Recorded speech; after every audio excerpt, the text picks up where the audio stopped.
रात के करीबन 12 बजे के आसपास मुंबई के वर्सोवा बीच से शेट्टी साइकिल चलाते हुए अपने घर लौट रहा था। उसकी साइकिल पर एक गुलाब का फूल लगा था।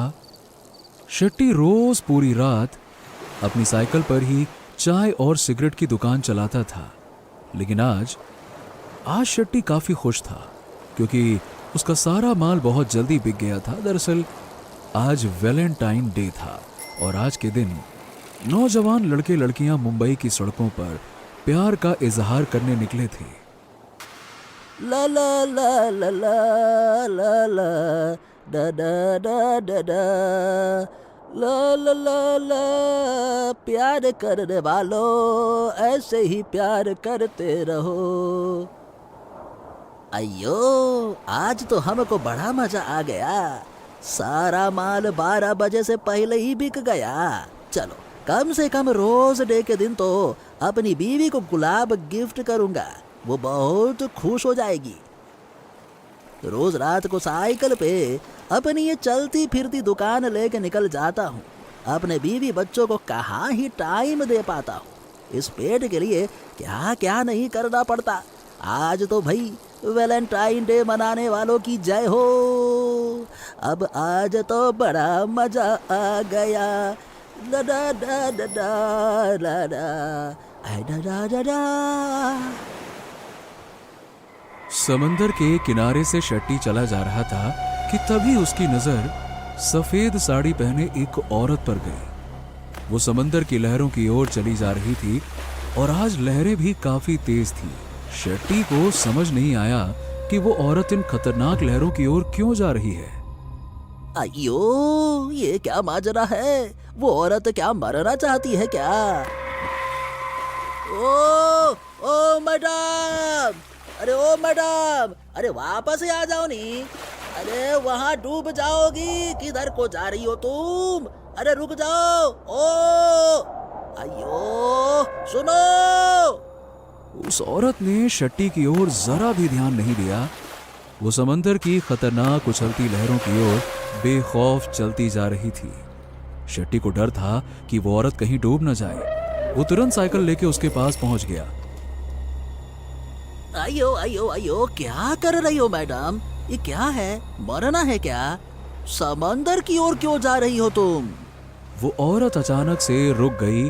तभी उसके मुंह से आवाज आई, अपने घर जा रही हूँ। घर? क्या बात करती हो मैडम? दरिया में कौन रहता है? लाओ लाओ लाओ, आप अपना हाथ दो हमको और चलो निकलो यहाँ से, वरना डूब के मर जाओगी। चलो आ जाओ आ जाओ। वो औरत धीरे से शेट्टी की ओर मुड़ी। शेट्टी उसका चेहरा देखकर डर गया। उसकी आंखें लाल थी। अचानक से उसके हाथों से लंबे नाखून निकले और वो गुर्राते हुए शेट्टी की ओर कूद पड़ी। मुझे मेरे घर जाने से रोकने वाला तू कौन होता है? उस औरत ने शेट्टी को कस के पकड़ लिया और पूरी ताकत के साथ उसे समंदर के अंदर लेके चली गई। उस औरत में गजब की शक्ति थी और कुछ ही पलों में पानी के अंदर शेट्टी की सांसें उससे हमेशा हमेशा के लिए जुदा हो गई। उसी समय रेत में धंसे एक म्यूजिकल बॉक्स से एक प्यार भरी धुन बजने लगी। अयो दोस्तों, मैंने सोचा था कि रोज डे की रात अपनी बीवी को गुलाब देकर खुश कर दूंगा, पर आज तो मेरा ही झींगा फ्राई हो गया। मैं तो जा रहा हूँ, मगर आप वीडियो को पूरा देखना और भूतनाशक पार्टी को सब्सक्राइब याद से कर देना। ओके, अलविदा दोस्तों एंड हैप्पी वैलेंटाइन मंथ। आइयो। मुंबई के आराम नगर से दीपक नाम का एक लड़का बाहर निकला। आराम नगर मुंबई का वो इलाका है जहां हर समय किसी न किसी फिल्म या टीवी सीरियल का ऑडिशन चल रहा होता है। यहां रोज हजारों एक्टर्स अपनी किस्मत आजमाने आते हैं और दीपक भी उनमें से एक था। वो पिछले 9 सालों से यहां स्ट्रगल कर रहा था। वो जब मुंबई में एक्टर बनने आया था तब 24 साल का था और अब 33 का हो चुका था, पर अब भी उसका स्ट्रगल जारी ही है। चलो एक और ऑडिशन खत्म हुआ। हे भगवान, इन 9 सालों में सैकड़ों ऑडिशन दे चुका हूं। पहले तो कम से कम साइड एक्टर का रोल मिल भी जाता था, पर इस साल तो लगता है वो भी नहीं मिलेगा। पता नहीं इस महीने दाल रोटी कैसे पार लगेगी। चलो, गणपति बप्पा मोरया, नैया पार लगाओ भैया। चलो, थोड़ी देर बीच पे जाके बैठता हूँ, जो होगा देखा जाएगा अब। हाँ, नहीं तो ऑडिशन रिजेक्शन यही चलता है लाइफ में। दीपक को ऑडिशन में रिजेक्ट होने की जैसे आदत हो चुकी थी। वो वर्सोवा बीच की ओर निकल गया। दीपक वहां ढलती हुई शाम का नजारा ले रहा था, तभी उसका फोन बजा। फोन उसके दोस्त रोहित का था। अरे यार, अब ये रोहित क्यों फोन कर रहा है? अरे, हेलो। हाँ रोहित, हाँ बोल भाई, क्या बात है, कैसा है तू? अरे यार, मैं तो ठीक हूँ दीपक, लेकिन देखना यार, अब तुझे तो पता है वैलेंटाइन बंद चल रहा है और मेरे पास पैसे नहीं है यार। यार दीपक, तूने 2 महीने पहले जो 1000 रुपये उधार लिए थे ना, यार भाई प्लीज़ वो लौटा देना यार। कल गर्लफ्रेंड को बाहर लेके जा रहा हूँ, बहुत खर्चा होगा भाई, मेरे पास भी पैसे नहीं है। भाई सुन ना, बड़ी मुश्किल से एक गर्लफ्रेंड बनी है, प्लीज़ दे दे यार, प्लीज़ प्लीज़, मना मत करना। पैसों की बात सुनते ही दीपक झुंझला गया। अरे भाई, इस महीने का मैं रेंट भी नहीं दे पाया हूँ यार, कहाँ से पैसे दूँ? बिल्कुल पैसे नहीं है मेरे पास। एक तो काम नहीं मिल रहा, साइड रोल नहीं मिल रहा, ऑडिशन क्रैक नहीं हो रहा, तुझे पैसे चाहिए। भाई देख, थोड़ा सा टाइम मुझे दे, मैं अगले महीने आते ही तेरे पैसे लौटा दूंगा, बस बात खत्म। ये कहकर दीपक ने फोन काट दिया। अरे साला, जिसको देखो उसको ही पैसे चाहिए। वैलेंटाइन मंथ है, मुश्किल से गर्लफ्रेंड बनी है। यहाँ तो पूरा मैदान ही खाली है। अरे पता नहीं, कोई लड़की मुझे भाव ही नहीं देती है। कितने साल से सिंगल खाली हूं, क्या बोलूं मैं। तभी दीपक की नजर रेत में धंसे एक छोटे से चौकोर बक्से पे गई। पास में ही एक साइकिल खड़ी थी। उस चौकोर बक्से में एक चाबी लगी हुई थी। दीपक ने उसे बाहर निकाला। हैं? ये क्या है? देखने में तो बड़ा सुंदर है। दीपक ने चाबी घुमाया। चाबी घुमाते ही उस बक्से में से एक प्यारी सी रोमांटिक धुन बजने लगी।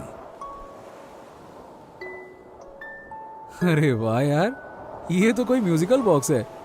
पता नहीं यहां किसने छोड़ दिया या फिर किसी का छूट गया, लेकिन धुन बड़ी मस्त है। वाह, आहा। दीपक ने आसपास देखा, लेकिन वहां कोई नहीं था। खैर, अब दिखाई तो कोई दे नहीं रहा है। हाँ, जब कोई दिख नहीं रहा है तो ये मेरा हो गया, क्योंकि मुझे मिला है। चलो, मैं इसे रख लेता हूं। शाम ढल चुकी थी और दीपक वो म्यूजिकल बॉक्स लेके वहां से निकल गया। आधी रात होने वाली थी। दीपक अपने छोटे से कमरे में सो रहा था। चारों तरफ रात का सन्नाटा पसरा हुआ था। तभी टेबल पर रखा वो म्यूजिकल बॉक्स अपने आप बजने लगा। दीपक की नींद टूट गई। हैं? अरे इसको क्या हो गया? दीपक ने वो म्यूजिकल बॉक्स उठाया और उसे बंद कर दिया और वापस सो गया। पर थोड़ी ही देर बाद वो म्यूजिकल बॉक्स फिर से बजने लगा और अब दीपक को हल्का सा गुस्सा आ गया। अरे सो जा भाई, क्यों मेरी नींद खराब कर रहा है? सो जाना। टनन टनन टनन टनन टनन दिमाग खराब कर दिया और वो म्यूजिकल बॉक्स अपने आप बंद हो गया। थैंक यू, अब सो जा तू भी। पर वो म्यूजिकल बॉक्स भला कहां मानने वाला था। वो फिर से बजने लगा।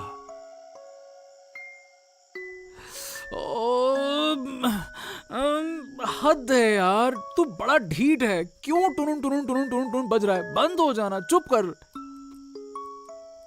इस बार दीपक गुस्से में उठा और उस म्यूजिकल बॉक्स की चाबी जोर से ऐंठ दी। म्यूजिक बजना फिर से बंद हो गया। अब दीपक ने घड़ी की ओर नजर दौड़ाई। रात के 12 बज गए थे। अच्छा, अब समझा बेटा, वैलेंटाइन मंथ चल रहा है ना। पक्का तू भी मेरी तरह सिंगल ही होगा। इसीलिए आधी रात को शोर मचा रहा है, रो रहा है ना, है ना, है ना, है ना। दीपक को न जाने क्यों उस म्यूजिकल बॉक्स और खुद पर थोड़ी सी दया सी आ गई। लगता है हम दोनों किस्मत के मारे हुए हैं यार। तुझे भी कोई समंदर के किनारे फेंक गया, तू अकेला हो गया, और मैं तो अपने जीवन में अकेला ही हूं। खैर, अब तो नींद भी नहीं आएगी, क्या करूं अब। हाँ, इस वक्त सिग्नल के पास वो चाचा साइकिल पे सिगरेट बेच रहे होंगे। दीपक ने अपनी जेब में हाथ डाला और उसे 10 रुपए का नोट मिला। ये 10 रुपए ही बचा है। चल, एक काम करते हैं, एक मस्त सिगरेट पीते हैं छल्ले बनाते हुए, और कल का कल देखा जाएगा। दुनिया के गम भुला धुएं के छल्ले में, चल चल मेरे भाई सिगरेट पिए मजे में। दीपक बीच की ओर निकल गया। दीपक ने सिगरेट खरीद ली और उसे सुलगा कर सड़क पर टहलने लगा। तभी उसे किसी की आवाज आई। Excuse me. दीपक पीछे मुड़कर देखता है। वो आवाज एक खूबसूरत जवान लड़की की थी। वो दीपक से फिर से बोलती है, आपके पास लाइटर या माचिस है? दीपक उस खूबसूरत लड़की को बस निहारते रह जाता है। मैंने पूछा, आपके पास लाइटर या माचिस है? दीपक एकदम से होश में आता है। क्या लाइटर? अरे हाँ हाँ, है ना, ये रहा। हाँ। दीपक ने लाइटर उस लड़की को दे दिया और उस लड़की ने भी अपने लिए एक सिगरेट जला ली। आप एक्टर हैं क्या? दीपक चौंक गया। आपको कैसे पता? मुझे लगता है मैंने आपको किसी ऑडिशन में देखा है। अच्छा, ऑडिशन में? हाँ हाँ, ऑडिशन में देखा होगा। ओ, तो क्या आप भी? जी हाँ, मैं भी एक्टर ही हूँ। मुंबई में 4 साल हो गए। हाँ, मुझे पूरे 9 साल हो गए। मेरा भी सेम ही हाल है। दोनों एक दूसरे को देखकर मुस्कुराए। हाय, मेरा नाम रानी है। और मैं दीपक। लड़की ने दीपक की ओर अपना हाथ बढ़ाया और दीपक ने आगे बढ़ के उससे हाथ मिलाया। अजीब इत्तेफाक है कि हम दोनों वैलेंटाइन डे के दिन मिले, नहीं? दीपक रानी की बात पर थोड़ा शर्मा गया। उसने रानी से पूछा, रानी जी, सही बताऊं तो मुझे ना कभी कभी लगता है कि ये एक्टिंग वैक्टिंग छोड़ के ना वापस अपने घर चला जाऊं। वैसे तुम्हारा क्या प्लान है? रानी ने एक पल के लिए दीपक की आंखों में झांका। मेरे पास एक कहानी है। कहानी? कैसी कहानी? कहानी मैंने ही लिखी है। मैं सोच रही हूँ कि उस कहानी की लीड हीरोइन मैं रहूंगी। मुझे यकीन है कि मुझे कोई ना कोई प्रोड्यूसर जरूर मिल जाएगा। अरे वाह, क्या बात है, सच में? दीपक, मैं चाहती हूँ कि इस कहानी में हीरो का रोल तुम करो। दीपक को ये रात चौंकाए जा रही थी। हीरो? कौन, मैं? हाँ, तुम। मुझे तुम्हारे जैसे चेहरे की ही तलाश थी। हाँ हाँ हाँ, अच्छा अच्छा, ठीक है ठीक है ठीक है, क्यों नहीं, मैं जरूर कर लूंगा हीरो का रोल। बाय द वे, मैं यहाँ हीरो ही तो बनने आया हूँ, और अगर अपॉर्चुनिटी सामने से चल के आए तो क्यों मना करूंगा। अच्छा ये बताओ रानी, तुम्हारी कहानी क्या है? क्या है ना कि मैं किसी छोटी मोटी पिक्चर में काम नहीं करता, बड़ी पिक्चर में काम करता हूँ। अपन हीरो बनेगा तो पहले कहानी सुनेगा, फिर उसमें हीरो बनेगा। क्या कहानी? तो क्या इस तरह से सड़क में सुनाऊं? आज चांदनी रात है, एक काम करते हैं, बीच पर चलते हैं, समंदर की लहरों के साथ सुनाती हूँ, तभी मूड बनेगा। क्या कहते हो? दीपक को इस वक्त रानी का साथ बड़ा अच्छा लग रहा था। उसने तुरंत हाँ कर दिया और दोनों वर्सोवा बीच की ओर निकल पड़े। जानते हो दीपक, कुछ कहानियां वैसी ही जगह सुनाई जाती हैं जहां से वो शुरू हुई थी। मतलब मैं कुछ समझा नहीं। छोड़ो, ये कहानी एक लड़की की है। उसका नाम था आरोही। एक छोटे से शहर से मुंबई आई थी, एक्टर बनने का सपना लेकर। रोज ऑडिशंस और रोज रिजेक्शंस। कभी उसे कोई रोल मिलता तो कभी कभी एडजस्टमेंट का इशारा, पर आरोही ने सब झेला, क्योंकि उसे यकीन था कि एक दिन उसका वक्त आएगा।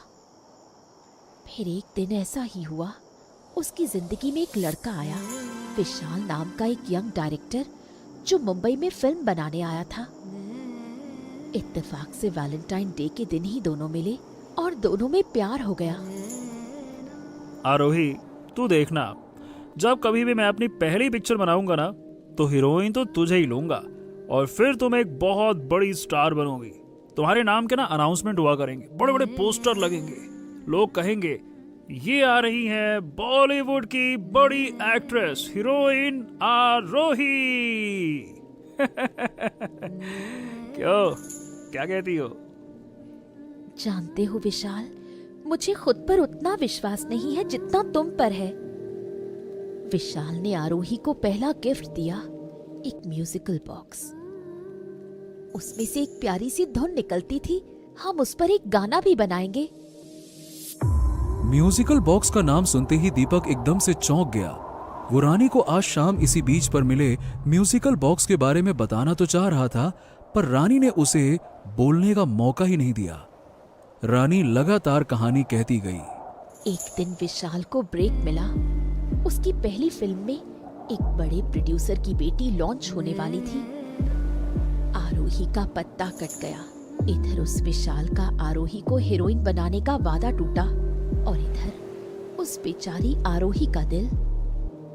पर आरोही ने उसे माफ कर दिया क्योंकि वो जानती थी बेचारा विशाल भी हालात के सामने मजबूर था।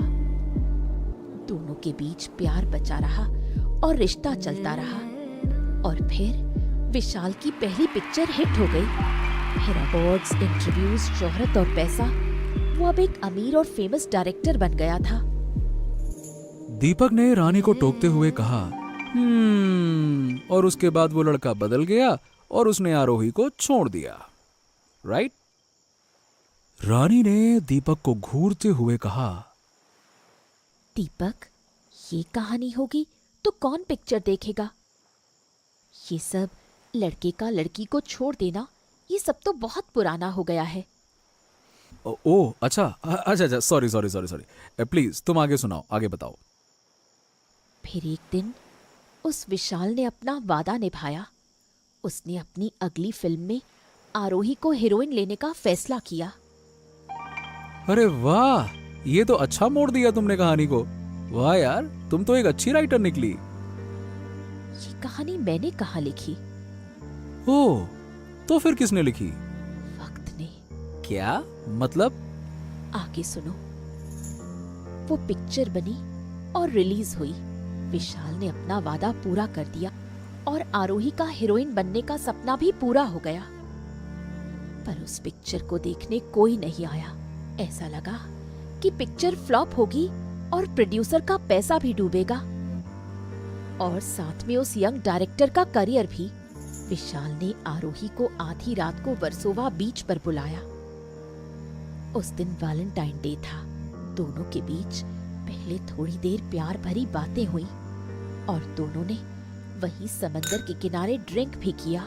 और फिर क्या? रानी अचानक से उठकर चलने लगी। दीपक भी उसके साथ साथ चलने लगा। दोनों थोड़ी देर चुप रहे और थोड़ी देर के बाद रानी फिर से बोलने लगी। फिर अचानक से आरोही को चक्कर आया और वो बेहोश हो गई। विशाल ने आरोही के ड्रिंक में बेहोशी की दवा मिला दी थी। उसके बाद उसने आरोही को समंदर में छोड़ दिया। वहीं डूबकर मर गई। मीडिया ने इस खबर को खूब उछाला। इस फिल्म की पब्लिसिटी हो गई। फिल्म की लीड हीरोइन ने सुसाइड जो कर लिया था। अचानक से लोग इस फिल्म को देखने आने लगे। फिल्म हिट हो गई। प्रोड्यूसर भी खुश, डायरेक्टर भी खुश। मगर आरोही, उसका क्या? इस समय वर्सोवा बीच पर सिर्फ समंदर की लहरें सुनाई दे रही थीं। थोड़ी देर सब कुछ शांत रहा और तभी पीछे से उसी म्यूजिकल बॉक्स की धुन बजने लगी। दीपक एकदम से हैरान हो गया और पीछे मुड़ा। अरे, ये यहां कैसे आ गया? इसे तो मैं अपने घर ले गया था। फिर ये यहां? दीपक तुरंत मुड़ के रानी की ओर देखा, पर वहां रानी नहीं थी। दीपक ने चारों ओर नजर दौड़ाई, दूर दूर तक कोई नहीं था। उसने जोर की आवाज भी लगाई, हाँ? रानी, रानी, रानी, कहाँ हो तुम? रानी! अरे यार देखो, ये मजाक का वक्त नहीं है। रानी! लेकिन कहीं से कोई जवाब नहीं आता है, पर वो म्यूजिकल बॉक्स से लगातार वही धुन बजती रहती है। दीपक उस म्यूजिकल बॉक्स के पास आता है और उसे धीरे से उठाता है।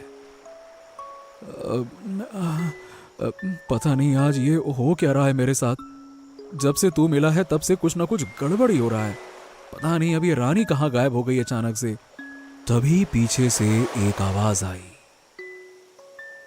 रानी नहीं दीपक, आरोही। दीपक फौरन पीछे मुड़ा और उसके पीछे रानी ही खड़ी थी, लेकिन सफेद लिपटी साड़ी में, और उसकी आंखें लाल हो चुकी थी। दीपक उसे देखते ही डर गया और उसकी जुबान लड़खड़ाने लगी। रानी तुम ये क्या पहन लिया अचानक से यार, और ये तुम्हारी आंखें लाल कैसे हो गई? देखो देखो प्लीज डराओ मत मुझे। ये क्या मेकअप कर रखा है तुमने? एकदम एकदम प्लीज यार देखो, कुछ तो बोलो, क्या है ये? वो औरत दीपक को अपनी लाल डरावनी आंखों से घूरती रही और फिर गुर्राई, कहा ना रानी नहीं आरोही। दीपक को लगा कि उसका दिमाग फट जाएगा। आरोही? ये क्या बोल रही हो? आरोही तो तुम्हारी कहानी में थी और वो तो मर चुकी है। यही इसी वर्सोवा बीच के किनारे तुमने ही तो ये कहानी लिखी थी ना? कहा था ना, वो कहानी मैंने नहीं लिखी, वक्त लिखता गया। उस कहानी में लिखी एक एक बात सच थी। मैं ही आरोही हूँ। दीपक को जैसे सांप सूंघ गया हो। वो समझ गया कि इतनी देर तक वो जिसके साथ चल रहा था, जिसके मुंह से कहानी सुन रहा था, जिसके पास बैठा था, वो जीती जागती लड़की नहीं बल्कि एक भटकती प्रेत आत्मा थी। दीपक तुरंत वहां से भागने के लिए दौड़ा। दीपक जितनी तेजी से भागा, उससे कहीं तेजी से आरोही की आत्मा उड़ते हुए एक पल में उसके सामने आकर खड़ी हो गई। दीपक समझ गया कि वो इतनी आसानी से भाग नहीं पाएगा। वो गिड़गिड़ाते हुए आरोही से पूछा, देखो देखो रानी, मेरा मतलब आरोही, आखिर तुम मुझसे क्या चाहती हो? मेरा क्यों पीछा कर रही हो? मैंने तुम्हारा क्या बिगाड़ा है? मुझे क्यों क्यों क्यों क्यों? आरोही उसकी ओर देखकर मुस्कुराई और बोली, जानते हो दीपक, जब से उस लड़के ने मुझे उस समंदर में डुबो के मारा है ना, तब से मेरी आत्मा इस समंदर के अंदर रहती है। लेकिन हर वैलेंटाइन डे को इस समंदर को जैसे भूख सी लगती है, और उस दिन सूरज ढलने के बाद मेरी आत्मा इस समंदर से बाहर निकलती है और उसकी भूख मिटाती है। आज समंदर की भूख तुम मिटाओगे। ये कहते ही आरोही दीपक का हाथ पकड़कर उसे घसीटते हुए समंदर की ओर पहुंचती है और अपनी बाहों में जकड़कर समंदर के अंदर घुस जाती है। दीपक उस आत्मा के सामने बेबस था।